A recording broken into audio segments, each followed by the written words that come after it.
Well, my mother asked me to get some water. There's a water well at the school, a well built by federal government. So she asked me to go get some water, like mid-morning. So I took a bucket, went down there. I'm 6 years old. And I went to the water hole and I saw down below there's quite a few Navajo kids really having fun, laughing and yelling, playing. Then I saw my cousin down there. So I said, what's going on? So I left my bucket at the water hole. I went down there and talked to my cousin. I guess they had a recess or something. And he had nice clothes on, government coverall, nice pair of leather shoes, and a sweater. So I talked to my cousin. I said, what's going on? He said, I'm going to school here. I come here in the morning. I walk from home here in the morning. Then afternoon, mid-afternoon, they let us go home. So I said, that sounds real nice. I said, where'd you get your clothes? They all wearing the same thing. They all wear government coveralls and all wear new shoes, socks, and sweaters. So here I'm kind of in rags. So the boy's advisor came by, a Navajo guy, works for the Bureau of Indian Affairs. He asked me, you want to go to school? I said, I don't know. I said, my mother asked me to get some water, but I recognized my cousin here. That's why I came down here. He said, well, if you go to school here, you get a new pair of shoes, and you get this coverall, you get that sweater. You want to do that? I said, yeah, I like to do that. So my cousin said, yeah, he wants to do that. So this is all in Navajo. I couldn't speak English. I don't know a word of it. And this Navajo boy's advisor was speaking English, but he's talking Navajo to me. So he said, okay, come on. So he took me inside a shed, and he got his wash tub, fill it with water. He said, take your clothes off and take a bath. Here's the soap. So I took a bath. Then he gave me underwear, shorts. I didn't have shorts. He gave me undershirt too. And then all that coverall and new shoes, socks, and sweater. Boy, and I felt good. So as soon as I get back out, it's almost lunchtime. I guess my mother missed me. Where this guy went to, he went to get some water. So she went, she thought maybe something happened to me, so she came to the water hole and saw the bucket there. And she didn't know where I went, but she did see some kids down there at the school, day school. So she went down there, thought maybe I went down there. Sure enough, she found me there, and the boy's advisor, the Navajo guy, and her communicated, saying, you know, here he is, he's all dressed up, and he said he wants to go to school. And she said, well, I guess I got no choice to say okay, if that's what he wants. So that's how I got in school, just by coincidence. Again, I didn't know one word of English, neither my mother or my family. And the teacher were all white people. My teacher didn't know a word of Navajo. Didn't know a word of Navajo. I didn't know a word of English. Somehow we got to communicate. I ended up learning the English words. Eventually, beginner, first grade, second grade, I was reading Sally and something book. And learn to read how to say it and recognize the spelling. So in the meantime, we could talk Navajo all we want to. But she's also just teaching us English. Said, put it on a blackboard, put it on a little card, say this. So we say it, and then we pronounce it in English, and she points to what it means.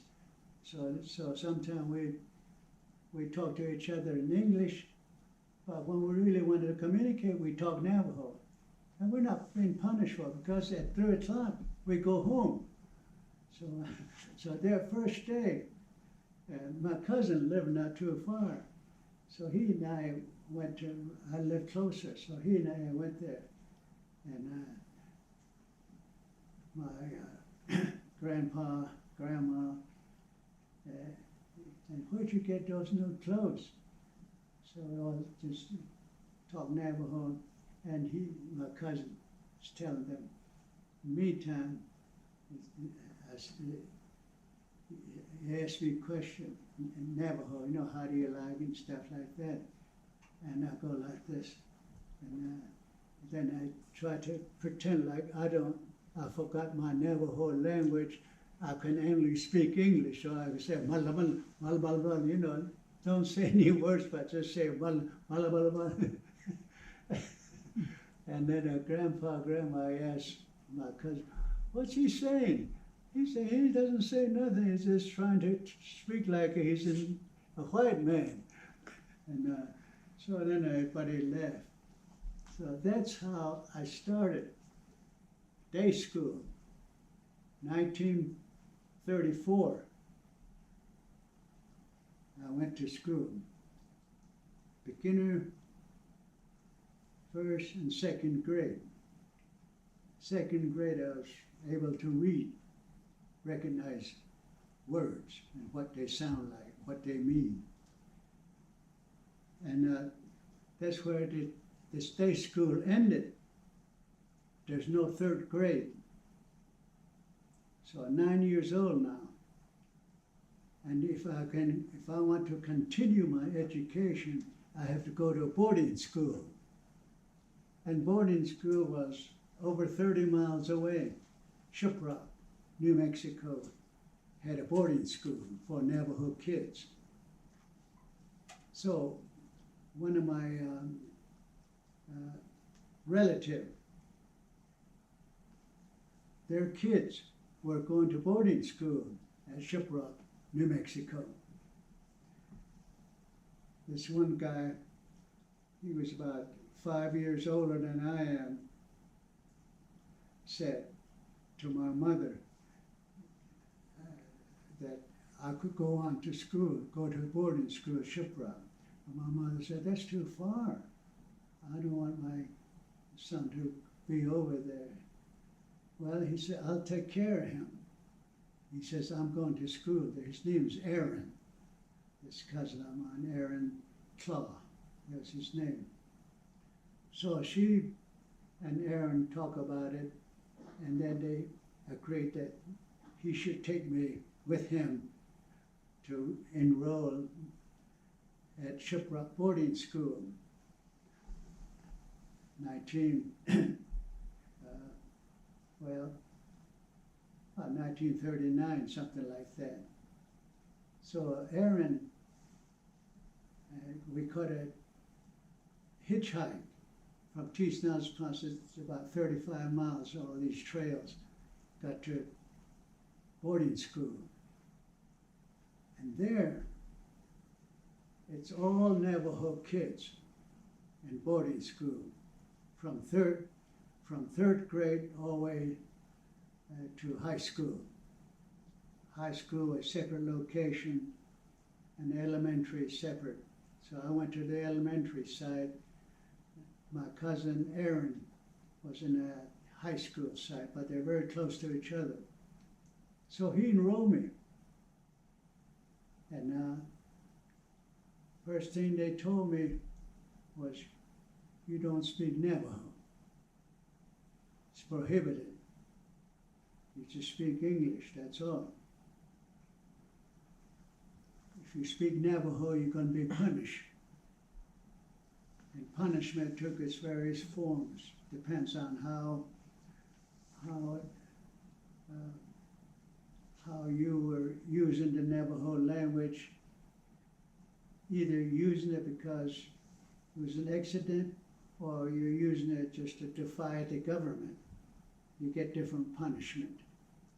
Punishment including spanking, or the worst one, they take a soap down into your mouth, grab you by your hair, take that yellow soap, about that big government laundry soap, about that long, about a square, about that long. They stick it down your mouth and work you over till you start throwing up.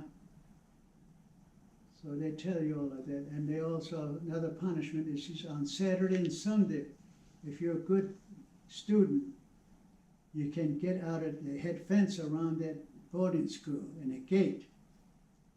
That you stay in there all week. On the weekend, if you're good, they open the gate, make you play out there on the hills, and then come back in before sundown. So those were the rules. Well, I just know enough English to say a few things that I need to get along with. But this is all Navajo kids. So look around, nobody's around. Then you talk to each other in Navajo.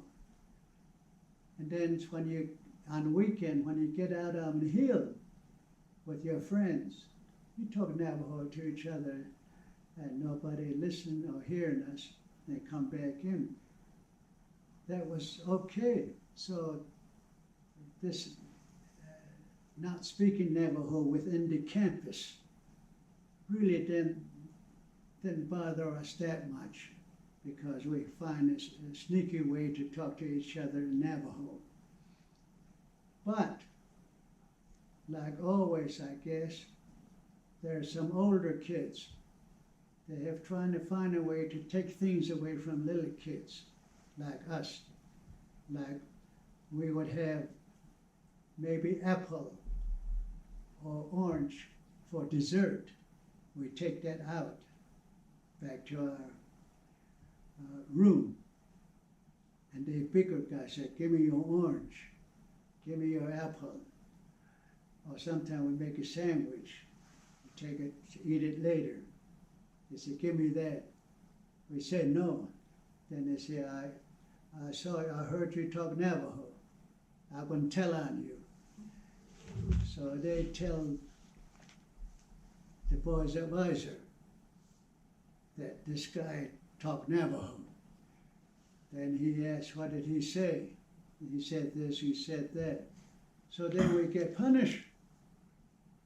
And just take this guy's word. So now there's fear. You get punished, so you just get rid of your apple, get rid of your cake to the bigger boys. They were mean. So either the school punish you for speaking Navajo, or one of your classmates, who's old, or maybe an older guy, tells the boy's advisor or the teacher that you spoke Navajo. Then you get punished.